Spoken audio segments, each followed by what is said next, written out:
Alright mga katuldok, yun, update tayo dun sa ibon nating kinuha ng mga bata.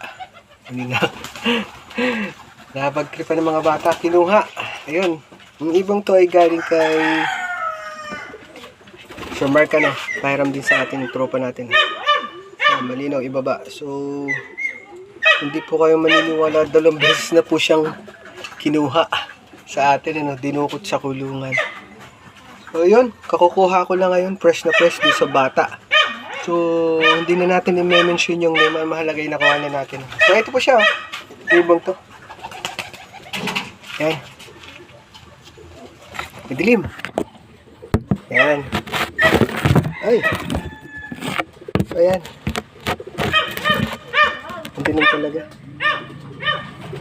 So, Mark, ito na ang ibon, So, sad lang, walang buntot. Walang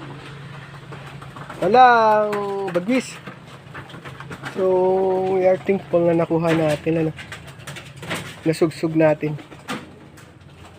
So, doon sa mga batang kumuha, huwag na kayong kumuha ng hindi sa inyong ibon. Pwede kayong magsabi, pahihingin natin sila. Yun nga ang goal natin, So, para makaiwas sila sa masamang bisyo, bibigyan na natin sila ng ibon para ma-develop din yung kanilang, yung maturity nila pagdating sa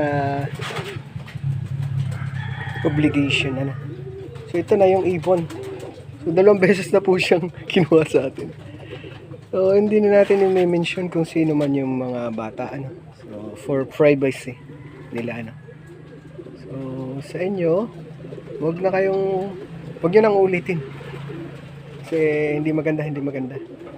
So, sabi ko sa kanila, kinausap ko, pumunta na lang dito sa loop.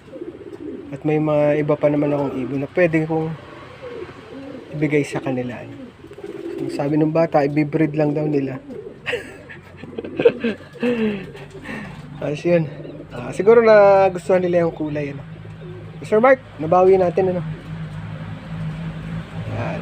All good. So, may luck ito kaso natanggal nila. So, yan. Ito na. Isi-safety na natin to. Alright. Thank you mga katundok. Ingat.